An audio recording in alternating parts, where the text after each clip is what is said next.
We have two gentlemen here with us in the studio. Gabriel Idahosa is right here on my left. Good morning. Thank you for coming on the program. And we have Ezekiel Adeleye, also an economic analyst. Thank you so much for coming on the program. Good morning. We appreciate your time with us. Next week, we're expecting the president to present the budget to, perhaps we're hoping that will be a joint session of the National Assembly. What are your expectations? Let me start from Ezekiel Adeleye. Well, for me, I expect to see that the capital expenditure will have an increased percentage compared to the past.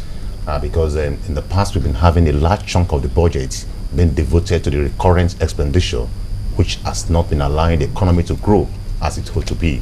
If we can have a larger chunk of the budget, say within the region of 30 to 40%, being given towards the capital expenditure, that would be very, very interesting.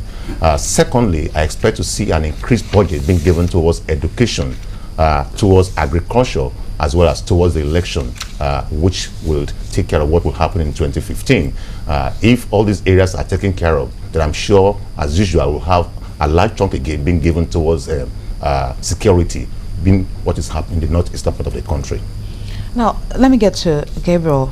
Well, we've always talked about having to devote a large chunk of our budget to capital expenditure, but it seems to be a very difficult thing for us to do in Nigeria. It's not the first time we're going to be talking about it. Why aren't we moving towards it? I know that there's been some moves by the finance ministry to cut down on recurrent expenditure, but by and large it's been very difficult for us to achieve that. Well, because of the social cost of trying to do that. You try to lay off workers, you have a strike on your hand. You try to stop allowances, you have a strike on your hands. So the pressure to keep those expenditures that continue to eat the bulk of the budget, as we have them in our face. ASU on strike, they want like 1.5 trillion. All that, most of that is going to go into recurrent expenditure, allowances and benefits for the lecturers. So that's where the difficulty is social pressure on government to continue to meet those expenses of a recurrent nature. And you really cannot suddenly pull down all of it. You have to keep struggling to try and reduce them. As Ezekiel has said, every year you try and reduce them a bit. So now you are moving from 25 to 30, 35 capital, and moving revenue, recurrent expenditure down slowly from what it used to be 80 to 70, 75. So it's a big struggle between capital expenditure demand and a very dominant recurrent expenditure demand. Now, I will stick with Idahosa, sorry.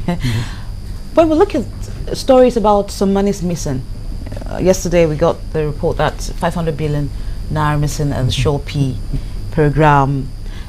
You hear about some embezzlement here and there. Aren't these loopholes affecting our budget? Because if such an amount of money can be channeled to, for instance, education, we've had strikes for 4 months now, wouldn't that help the situation in the country? Well, in the first place, most of those statements of $500 million missing are mostly alarmist statements, because you don't have that kind of money missing suddenly out of nowhere. Told 500 billion naira. So you have these alarms that either somebody in the press or the National Assembly just goes and says this money is missing. I mean, it's money doesn't just drop out of the treasury. There be accounting issues. There might be funds not properly displayed where they should be in the system. There are, of course, actual leakages, frauds that keep going on. But you don't determine fraud by just going to announce it.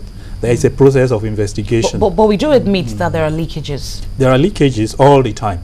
It's part of the problem we have in the country. There are leakages.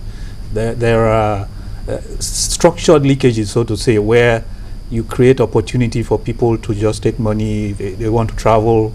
They want to go for training programs that really don't add value. You have people that are appointed. You have how many? 200 special assistants and special advisors and advisors to advisors. All those are real leakages that are so rampant at every level.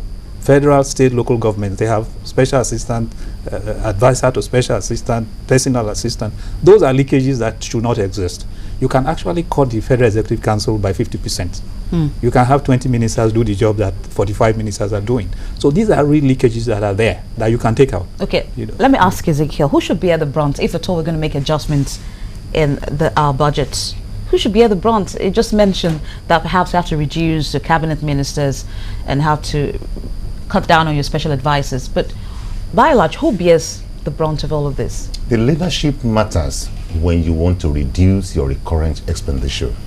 You've got to, first of all, block the leakages that we are talking about when there is bloating in terms of your workforce, the work that could be done by 10 people, just because it's my sister, my nephew, my relative, and then you bring them in and you have 25 people on the payroll. Aside from the payroll itself being inflated, what we call ghost workers, which are being monitored now with the current things being put in place by the federal government. So we have over-bloating in terms of the workforce. We have leakages, true leakages. It's true that there are allegations that are bogus, which could not be established, as Gabriel said. But in real sense, we have leakages. So leadership matters to block that hole. Secondly, we also need to look inward and see that, yes, we are able to do things efficiently. We are in the tech era when we need to go electronic instead of us just doing things in the manual way we've been doing it in the past before. So where we can introduce these things, we should introduce them to bring down the cost of governance, to be able to reduce the recurrent expenditure and have more funds available to tackle the capital finances that will assist growth to actually come up. So I believe that the leadership matters to tackle this. In terms of you looking at the allowances being paid to certain officials, again, this is disproportional when you look at the economy as a whole. You look at certain sector, you look at certain areas, and you see that the bonuses being given there is not commensurate with what is being actually done. So it takes a good leader to be able to stand firm and say, this is what has to be done. But then, in this economy, a lot of things is happening. But I believe that, yes, when you have the right leadership, we can tackle this, and this can be done appropriately. Let's get back to Gabriel. Some time ago, the President presented its medium-term expenditure framework and fiscal policy paper to the National Assembly. What's your assessment of that presentation? Well, some of the parameters were the issues that are still on the table. For example, your benchmark. A lot of OPEC countries have benchmarks that are below $50, even though they sell at $100. They use a benchmark, if it's in the public domain, all the OPEC countries. Some of them have benchmarks of $40. But Nigeria's benchmark, Nigerian benchmark is 79. Okay. 79. Even the minister tried to bring it to 75. The National Assembly won't agree. So if you, one, you spend all your money that you get. Two, you are reckless in spending that money. You are not using the money to invest in the future. You spend it on traveling and big spending. So that medium-term expenditure framework based on that kind of thinking is still taking us along this same road we are in, where we just get money and spend it. So you want to look at a completely different thinking, a paradigm shift that says we must have the discipline to save from what we get. The question of who keeps the money can come in. You can say we shouldn't spend more than $40, even if we sell at 100. You can argue who will keep the money. Is it the federal government or the state government or the local government? But we have to first agree that we need to save. There is nothing stopping a state government from having a state wealth fund. Any state can create a wealth fund, just like the sovereign wealth fund for the federal. Cross River has a wealth fund. So you have to say that we need to save as a matter of national policy. Then you can argue at what point do you save it? Is it federal or state or local? You have to do with that. And then you have to have the courage, as Ezekiel has said, to bring in the leadership that can say, sorry, you go on strike, but we can't spend 50% of our budget on recurrents. A state like Edo State has done it. They have gone beyond 50% capital expenditure. And people fight and quarrel. The fuel subsidy, people went on strike, but you knew it was a good decision to take. So you have to have the leadership that can say, sorry, I'm going to step on some toes, but we have to change this framework that is not working, where you spend more than 50% of your income on expenditure, and you don't build hospitals, you don't build roads, you don't build better schools, but you just spend it on paying allowances and people go to conferences, and that's all you can say. with Okay. what you do with your budget.